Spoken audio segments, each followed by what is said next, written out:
Hey, what's up guys, TheCampingRusher here. Welcome back everybody to another Fortnite video. We got a lot of news today, so make sure you stick around for the entire thing. Quickly, right now, only form of self-promotion. I posted a very handsome, very classy looking photo on Instagram, so for all those that are interested in behind the scenes Rusher, it's actually threw my Halloween costume on. I went all out.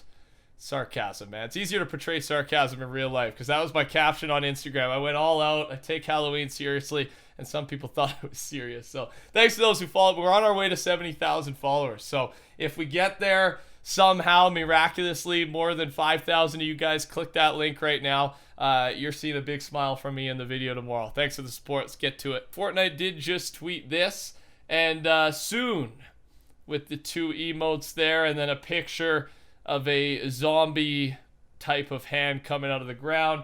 I think it's safe to say this is the Gold Trooper. This one's probably the male Gold Trooper, right? We think this one's coming tonight. So it'll be the male Gold Trooper, it'll be the female one returning, and then the female one will have the new styles. Remember, there's the OG style, the pink one, and then there's the new style that comes with it. On top of that, there was two new strings that were added to the files for the return of Gold Trooper, and they were the comeback price and returning to the item shop in ... The big thing there is the comeback price. This to me, it seems like it's going to be either more expensive, a price change, right? The debate is, though, is this going to be a more expensive Gold Trooper or a cheaper Gold Trooper? And is this going to be a new pattern for returning of very popular skins? I'm not too sure. So this should be tonight. It's not confirmed, but when they do the soon ... we expect it to come tonight. If you could, there's never been a better time to type in that code, TheCampingRusher. A lot of you guys have typed it in over the last 2 weeks. Specifically, exactly 2 weeks ago is when this big code train started. So a reminder, if you have typed it in, make sure to double check it's still typed in. It does reset every 2 weeks, and thanks a lot to those guys who are using the code. It's the support's been awesome. I really appreciate it. We didn't talk about this in the first video. By the way, that video from the update night yesterday, I made a massive mistake, and I was so tired that night. You guys probably noticed that video went up a lot later than usual. Honestly, a lot less of you guys watched it than usual because of my mistake. Yeah, I accidentally uploaded the video. I was so tired, I turned off my computer before the upload was done, realized in bed, got back up again. It was like 7 a.m. in the morning. And then I restarted the upload, but then there's always a little glitch when you do that where it saves your settings, and then you have to go public it after it's uploaded, and I forgot to do that and fell asleep. So that's why the video was out late last time. I didn't, I guess I did slack off, but not purposefully. But one thing we didn't talk about were the bug fixes. And here's a quick look at them. It's a picture. I'm not going to read out everyone. You can pause the video if you want, or everything's linked down below as usual. But you know, some of the mission challenges incorrectly displaying 14,000 XP when it's supposed to be 52,000 I think now, 56. And controller input not working properly for friend search, and a bunch of other things. So without the patch notes, and we're actually going to talk about that right now. There's a massive post on Reddit, 15,000 upvotes. Console players would really appreciate an official response regarding the removal of forced cross-platform. The game currently feels very unfair and unfun if you're a console player. And again, this has been probably the biggest for sure, but one of the only real concerns about the new chapter that I've seen. People love the new chapter, and why wouldn't they? I love it too. But this one is bad, and I know a majority of you guys watching these videos are console players. And with the new skill-based matchmaking in pub matches, cross-platform forced play is out. Now it's mixed lobbies. And apparently the problem here is that skill-based matchmaking as a console player, you may have been doing a lot better against console players, but it's using your stats from against console players and translating those stats against PC players that were getting those stats in PC lobbies. Now those players combine, it looks like they're similar skill, but the PC players are just destroying console. And I'm not like I'm just saying what the console players are saying. and I think many of you guys are noticing this in your matches. The top comment here is, seems like Epic disconnected from the community this chapter.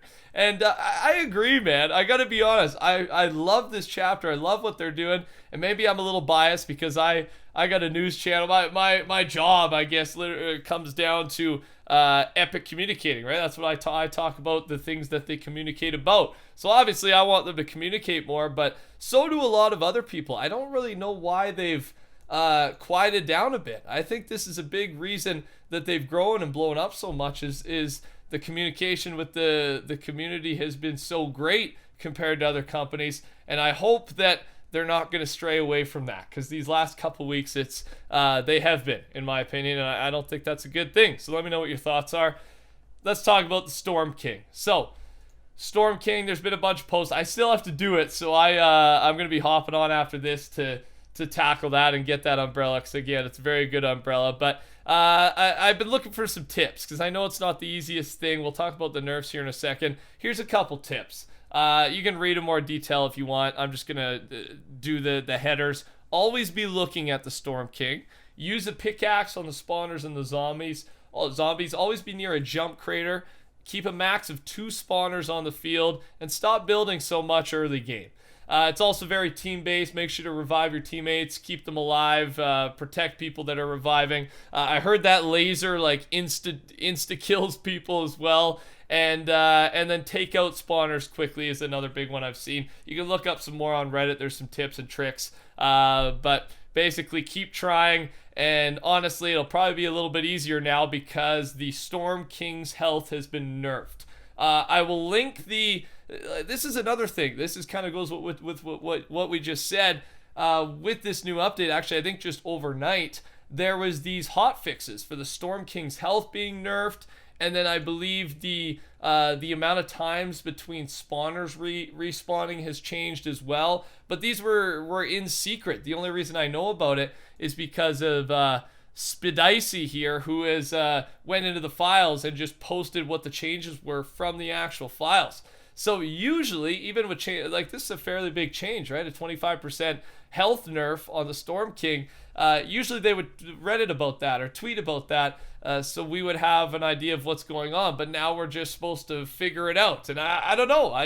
That's kind of against their philosophy, or their old philosophy, I guess, and it's a little worrisome. But you can open up and look at the specifics in there. There's a bunch of different stuff throughout, but basically throughout the entire stage, or all the different stages of the fight, the health has been nerfed 25% overall. On top of that, it seems like there's 4 LTMs for Fortnite Nightmares, based on all of them being similar file names as the current one.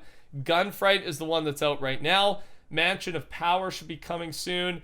Gunfight, okay, and Retribution. So apparently there's 3 more creative types of things in the creative hub right now, but they should be, based on the files, rotating into an actual playlist selector soon, just like Gunfight is right now. I'm sure most of you have watched the new Fortnite Nightmares trailer. It's just like 30-second promotional thing. I'm not going to show it to you because the one thing that's new that we did see was this.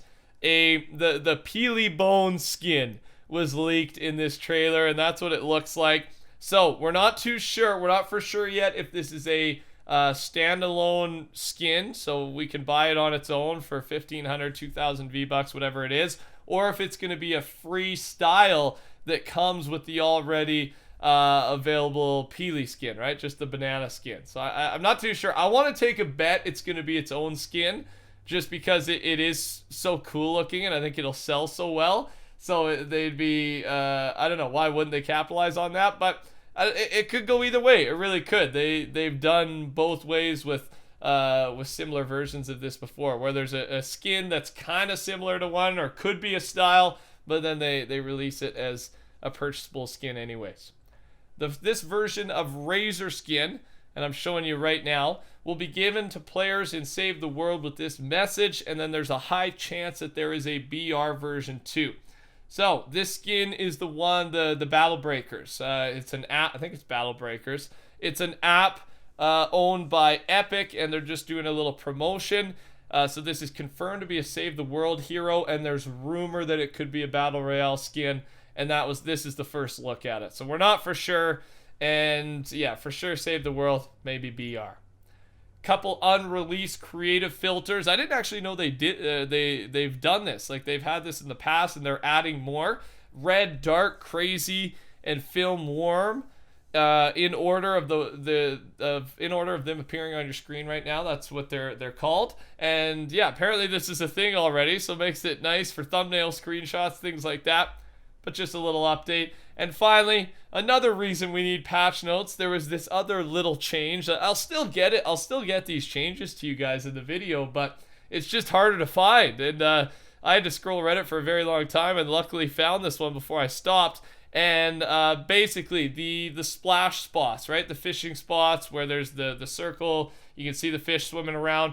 Even if you don't have a fishing rod, you can now explode those fish with an RPG or whatever, and mats and little I believe the guppy fish, whatever it's called, come out, and then you can get some little amounts of health back. So basically, dynamite fishing, which again is a funny, great little change. Just something else we can do. And this was recent. This wasn't part of Chapter 2 at the start. This just happened. But how else do you know about it? I guess you just figure it out, and that's the point. But I don't know. Bring back the patch notes, man. The real patch notes. I know we got like a half version of it last time, but I miss them. I really do. That's all I got for you today, ladies and gentlemen. If you enjoyed, make sure to touch that like button for me. Subscribe to the channel as well. Code TheCampingRusher, and send me a tweet, Instagram, whatever it is, if you do. Thanks. Take care. Talk soon.